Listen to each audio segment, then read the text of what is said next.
Hi friends, आप देख रहे हैं एसएच इलेक्ट्रिकल कैड और आप सभी का स्वागत है आज के इस वीडियो में हम देखने वाले हैं ई प्लान में जो सिंबल इंसर्ट किया जाता है उसको हमें पार्ट नंबर कैसे असाइन करेंगे उसके बारे में हम आज देखने वाले हैं। तो चलो स्टार्ट करते हैं।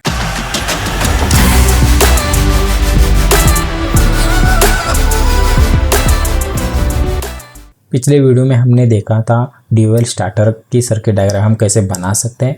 उसमें हमने जो डिवाइस इंसर्ट की है, यहाँ पे जैसे सिंबल इंसर्ट की है, यहाँ पे देखो ये एमपीसीबी है, यहाँ पे कॉन्टैक्टर है और यहाँ पे टर्मिनल है, यहाँ पे केबल है ये और यहाँ पे मोटर है ये वाली, यहाँ पे है कॉन्टैक्टर की कॉइल और यहाँ पे स्टार्ट बटन, यहाँ पे कॉन्टैक्टर के ऑक्सिलरी और यहाँ पे स्टॉप बटन, यहाँ पे एमपीसीबी का ऑक्सिलरी। ऐसे हमने यूज़ किया था सिंबल।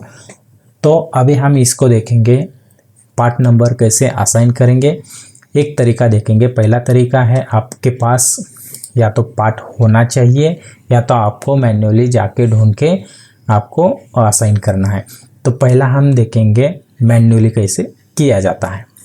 ठीक है, तो सबसे पहले हम करेंगे एमपीसीबी को। इसके लिए हमें एमपीसीबी को सिलेक्ट करना है। सिलेक्ट करने के बाद राइट क्लिक करना है। राइट क्लिक करने के बाद प्रॉपर्टी में जाना है। प्रॉपर्टी में आने के बाद आपके पास एक विंडो ओपन हो जाएगी, प्रॉपर्टी कंपोनेंट जनरल डिवाइस। उसके बाद आपको जो पार्ट नंबर का जो कॉलम है पहला रॉ, इसके ऊपर आपको सिलेक्ट करना है। जो 3 डॉट दिखेंगे इसके ऊपर क्लिक करना है। क्लिक करने के बाद आपके पास पार्ट सिलेक्शन का एक डेटाबेस ओपन हो जाएगा। इसमें आपको यहाँ पे टाइप करना है तो कर सकते हैं, लेकिन वो दूसरा ऑप्शन है, इसके बारे में भी बाद में बता देता हूँ। ठीक है, तो अभी हमें एमपीसीबी देखना है। एमपीसीबी देखना है मतलब आपको कहाँ जाना है। बाय डिफ़ॉल्ट आपके इसमें ऐसा रहेगा और आपने कभी कुछ चेंज किया है तो आपके पास ऐसा ओपन आ जाएगा। ठीक है, मैं ऐसे इलेक्ट्रिकल इंजीनियरिंग में जाने के बाद यहाँ पे इस कंपोनेंट में जाने के बाद यहाँ पे आ जाता हूँ प्रोटेक्शन डिवाइसेस में। उसके बाद यहाँ पे मोटर ओवरलोड, मतलब जो हमारा सिलेक्शन किया था एमपीसीबी, उसको मोटर ओवरलोड स्विच कहा जाता है ई प्लान में। तो अभी हम सीमेंस वाला प्रोडक्ट ग्रुप ओपन करने वाले हैं। यहाँ पे देखो ये 3RV, ये पार्ट नंबर हमें इसमें से कौन सा चाहिए वो लगाना है। जैसे हमारी मोटर कौन सी भी रेटिंग की हो तो उसको हमें ऐसे समथिंग कुछ लगाना है। अभी रेटिंग वेटिंग हम देख नहीं रहे, बस ये पार्ट नंबर कैसे असाइन करेंगे इसके बारे में देखने वाले हैं। ठीक है, मैं इसे सिलेक्ट कर देता हूँ। सिलेक्ट करने के बाद यहाँ पे ओके कर देंगे। ओके करने के बाद देखो यहाँ पे पार्ट नंबर आ गया है। या तो आप अप्लाई कर सकते हैं या तो आप यहाँ पे ओके भी कर सकते हैं, बट आपको ये पार्ट नंबर असाइन हुआ है नहीं हुआ है वो पता नहीं चलेगा। इसके लिए आपको डिस्प्ले में जाना है। डिस्प्ले में जाने के बाद यहाँ पे न्यू ऑप्शन के ऊपर क्लिक कर देना है और यहाँ पे पार्ट को सिलेक्ट करना है। यहाँ पे पार्ट नंबर टाइप करना है। ऐसे आपको टाइप करने के बाद इंटर करना है या थोड़ी देर रुकेंगे तो यहाँ पे पार्ट नंबर आ जाएगा। इसके ऊपर आपको क्लिक करना है। क्लिक करने के बाद ओके करना है। ओके करने के बाद यहाँ पे देखो पार्ट नंबर आ जाएगा। इसको आपको अप्लाई करेंगे या ओके करेंगे कोई प्रॉब्लम नहीं, उसके बाद ओके करेंगे तो भी चल जाएगा। यहाँ पे देखो ये आ गया है, बट ये मैं ऐसा नहीं करने वाला है। ठीक है, फिर से मैं इसे प्रॉपर्टी में जाके ये जो हमने न्यू ऑप्शन लिया है इसको मैं डिलीट कर देता हूँ, क्योंकि मैंने यहाँ पे बाय डिफ़ॉल्ट प्रोजेक्ट की एक सेटिंग करके रखी है, वो है ब्लॉक प्रॉपर्टी। ये जो है ग्रीन में आ जाती है इसके लिए। ठीक है, ऐसे चाहे तो आप यूज़ कर सकते हैं, लेकिन वो कहीं एडवांस वीडियो में मैं आपको बताऊँगा कि वो कैसे किया जाता है। ठीक है, अभी एक कॉन्टैक्टर है, पहला हम ले लेंगे कॉन्टैक्टर। इसको भी आपको मैन्युअली चाहे तो दे सकते हैं। पहला तरीका है मैन्युअली, इसके लिए हम मैन्युअली दे देंगे। फिर आपको कहाँ पे जाना है, पार्ट में जाना है, पार्ट नंबर में जाना है 3 डॉट के ऊपर और यहाँ पे देखो रिले और कॉन्टैक्टर्स, ये जो ग्रुप है इसके ऊपर आपको क्लिक करना है। क्लिक करने के बाद यहाँ पे कॉन्टैक्टर्स है और इसमें से हम ले लेंगे सीमेंस। इसमें से आप जो चाहिए वो ले सकते हैं। जैसे ये पावर कॉन्टैक्टर चाहिए, मैं ये वाला सिलेक्ट कर देता हूँ। सिलेक्ट करने के बाद आपको सीधा ओके करना है। ओके करने के बाद आपको यहाँ पे और एक बात बतानी है कि आप जैसे ही पार्ट नंबर सिलेक्ट करेंगे यहाँ पे इमेज दिख जाएगा, और जो एडवांस मतलब जो नए हैं 24 या 25 ये जो वर्जन है इसमें यहाँ पे आपको माइक्रो भी दिख जाता है ऐसे, और उसकी इमेज भी दिख जाती है। ठीक है। इसके बाद हमें ओके करना है। ओके करने के बाद यहाँ पे अप्लाई करो या ओके करो, कोई प्रॉब्लम नहीं है, आपका पार्ट नंबर यहाँ पे आ जाएगा। ठीक है, ये देखो पार्ट नंबर जैसा असाइन किया हमने, यहाँ पे आ गया। ठीक है, अब हम सेकंड ऑप्शन देखेंगे कि हमें पार्ट नंबर हमारे पास पहले से ही है और इसको अप्लाई करना है। ये तरीका है, एक तरीका हमने देखा ये मैन्युअली जाके सिलेक्ट करना है, और दूसरा तरीका देखेंगे कि पार्ट नंबर होगा तो हम कैसे अप्लाई कर सकते हैं। बट उसके पहले मुझे एक और चीज़ बतानी है, ये है कि जैसे मुझे यहाँ पे सिलेक्ट किया ये तीनों को और प्रॉपर्टी में गया, प्रॉपर्टी में जाने के बाद टर्मिनल के ऊपर आ जाएंगे और यहाँ पे देखो मेन टर्मिनल, ये जो है मेन टर्मिनल वो है आपका मेन, मतलब यहाँ पे आपको पार्ट नंबर असाइन करना है। ये ऑन रखेंगे तो ही पार्ट नंबर असाइन कर सकते हैं, ऑफ रहेगा तो ऑन नहीं कर सकते। इसके लिए आपको यहाँ पे ऑन कर देना है। ऑन करने के बाद पार्ट में जाना है और यहाँ पे 3 डॉट के ऊपर जाने के बाद यहाँ पे आपको टाइप करना है, मैं यहाँ पे एक वैगो टर्मिनल का नाम टाइप करने वाला हूँ, 281-901। ठीक है, इसके बाद आपको इंटर कर देना है। फिर जो आया पार्ट नंबर इसके ऊपर आपको सिलेक्ट करना है और यहाँ पे ओके करना है, फिर अप्लाई ओके।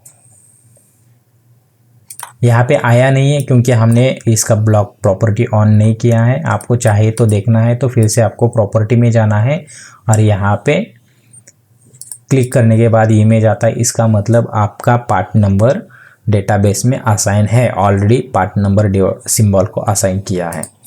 ठीक है, और एक बात बतानी है इसमें, जैसे यहाँ पे हमने पार्ट नंबर असाइन किया है बट यहाँ पे आपको मेन फंक्शन ऑन होगा तो उसको ऑफ करना बहुत ज़रूरी है। ये देखो यहाँ पे टिक नहीं है, इसका मतलब आपको ये पार्ट नंबर मेन के ऊपर है, सब जो मेन है ये वाला मेन है, मेन फंक्शन यहाँ पे ऑन है तो आपका मेन पार्ट यहाँ पे, उसका मतलब यहाँ पे उसका बेस है। ठीक है, मेन बेस यहाँ पे है। ऐसे ही आपको ये जो पुश बटन है ऐसे ही इसी को आप असाइन कर सकते हैं। आपके पास पहले पार्ट नंबर होगा तो आसान होगा, या जाके आपको ढूंढना है तो ऐसे भी आप जाके ढूंढ सकते हैं। जैसे मुझे पुश बटन चाहिए तो यहाँ पे पुश बटन का मुझे ग्रुप ढूंढना है कि वो कहाँ पे है। ठीक है, उसका ग्रुप आप जानते हैं इजी से, तो आप इसमें जा सकते हैं। यहाँ पे देखो push button, sensor, switches and push button, ये ग्रुप है। इसके अंदर जाएंगे और यहाँ पे देखो स्विचेस एंड पुश बटन, इसके ऊपर आप जैसे क्लिक करेंगे यहाँ पे सीमेंस एसआई जो भी आपके पास डाउनलोड किया होगा पार्ट वो यहाँ पे आ जाएगा। मेरे पास बहुत सारा डेटा है, मैं बहुत दिन से काम कर रहा हूँ तो मेरे पास बहुत सारा डेटा है ऑलरेडी। ठीक है, इसमें से आप जो चाहिए वो ले सकते, बट मैं ऐसा नहीं करने वाला हूँ। अब मैं इसमें से ले लेता हूँ ग्रीन। ये इसमें लैम्प पे भी अटैच है, बट यहाँ पे देखो illuminated push button, plastic flash, मतलब ये पुश बटन भी है, इसके साथ लैंप भी है, लेकिन ये हमें चलने वाला नहीं है। बट मैं आपको दिखाने के लिए यहाँ से इसे ले लेता हूँ ऐसे। ये देखो यहाँ पे आ गया पार्ट नंबर। आपको चेंज करना है, ये पार्ट नंबर रिप्लेस करना है, दूसरा कौन सा पार्ट नंबर डालना है तो सीधा आप यहाँ पे जाओ 3 डॉट के ऊपर और यहाँ पे फाइंड में टाइप कर दो। आपके पास पार्ट नंबर होगा तभी आपको आसान होगा कि ये पार्ट नंबर असाइन करना। हम अभी दूसरे किसी और को हम असाइन करेंगे, वो भी पार्ट नंबर आपके पास होगा तो ये आसान है करना। तो इसके लिए मैं यहाँ पे जो स्टार्ट बटन है इसके ऊपर क्लिक कर देता हूँ और राइट क्लिक करके इसे प्रॉपर्टी में जाने के बाद यहाँ पे जो पार्ट नंबर आ जाएगा, ये बाय डिफ़ॉल्ट जैसे आपने पिछली बार जैसे ओपन किया था वही आपका टैब ओपन होता है। जैसे मैंने यहाँ पे ओपन करके फिर ओके किया तो आपका वही टैब ओपन हो जाएगा। मुझे पार्ट नंबर असाइन करना है तो पार्ट नंबर टैब के ऊपर आऊँगा, 3 डॉट के ऊपर जाऊँगा और यहाँ पे मुझे पार्ट नंबर लगाना है। जैसे मुझे लगाना है यहाँ पे ये 9 वाला। ठीक है, तो मैं यहाँ पे टाइप कर देता हूँ 3SB5001, फिर इंटर करेंगे तो ये देखो यहाँ पे आधा ही पार्ट नंबर टाइप किया मैंने तो यहाँ पे ये पूरा पार्ट नंबर आ गया। बट इसके सीरीज़ में कुछ और होगा तो यहाँ पे नीचे और भी आ जाएंगे आपके इसमें। ठीक है, मैं इसे सिलेक्ट करके फिर ओके कर देता हूँ, फिर यहाँ पे यस करेंगे और यहाँ पे ओके कर देंगे। यहाँ पे देखो पार्ट नंबर आ गया है, पूरा डिटेलिंग के साथ मैंने इसमें डाला था, इसकी वजह से ये ऐसा आया है। ठीक, तो आपको इसी के तो आपको ऐसे ही केबल को यहाँ पे लगाना है। तो आपको केबल को सेलेक्ट करना है, प्रॉपर्टी में जाना है। सभी की प्रोसेस सेम ही है पार्ट नंबर असाइन करने के लिए, ठीक है। ये 3 डॉट के ऊपर जाना है, यहाँ पे फाइंड करना है या आपका पूरा पार्ट नंबर प्रॉपर है, जैसा उसका प्रीफिक्स के साथ है, जैसे सीमेंस का SIE डॉट है, वैसे ही आपके पास पूरा प्रॉपर पार्ट नंबर है। तो यहाँ पे पेस्ट करेंगे तो भी आ जाएगा, वो भी आपको दिखा देता हूँ, ठीक है। मैं यहाँ पे टाइप करूँगा, ये देखो यहाँ पे केबल का पार्ट नंबर आ गया, लैब केबल का। इसे मैं कॉपी कर देता हूँ और इसे कैंसिल कर देता हूँ और यहाँ पे सीधा पेस्ट करेंगे। तो आप ऐसा करेंगे तो भी आपका पार्ट नंबर आ जाएगा, ठीक है। ये देखो इमेज आ गई, ऑटोमेटिक सिंक्रोनाइज ये हो गया है। फिर इसके बाद आपको यहाँ पे ओके करना है। तो यहाँ पे पार्ट नंबर आएगा नहीं, आप चाहे तो मैन्युअली ले सकते हैं, ठीक है। ये भी मैंने आपको दिखा दिया है। जैसे मोटर को आपको चाहिए तो आप मोटर का भी यहाँ पे लगा सकते हैं। मेरे यहाँ पे सिलेक्ट करके आपको यहाँ पे जाना है, इलेक्ट्रिकल कंपोनेंट्स, और यहाँ पे मोटर का सिंबल होगा। ये देखो यहाँ पे मोटर है, मोटर मुझे सिलेक्ट करनी है ACW की। इसमें से आप जो चाहिए मोटर ऐसे सिलेक्ट कर सकते हैं। ये हो गया मैन्युअली तरीका। आपके पास पार्ट नंबर प्रॉपर है तो आप यहाँ पे पेस्ट कर सकते हैं या फाइंड के ऊपर यहाँ पे पेस्ट करके इंटर कर सकते हैं, यहाँ पे पार्ट नंबर आ जाएगा, ठीक है। इसके बाद यहाँ पे ओके कर देंगे। आपका पार्ट नंबर देखो यहाँ पे आ गया है। इसके साथ अभी कुछ पार्ट पेंडिंग है तो वो हम देखेंगे अगले वीडियो में। आज की वीडियो में बस इतना ही। आई होप कि आज का वीडियो आपको अच्छा लगा होगा। अच्छा लगे तो कमेंट करके ज़रूर बताएं और इस चैनल पे पहली बार वीडियो देख रहे हैं तो चैनल को सब्सक्राइब करें, बेल आइकन को ऑन करें ताकि आप आने वाले वीडियोस देख सकें। तो इसी के साथ मिलते हैं अगली वीडियो में। Thank you.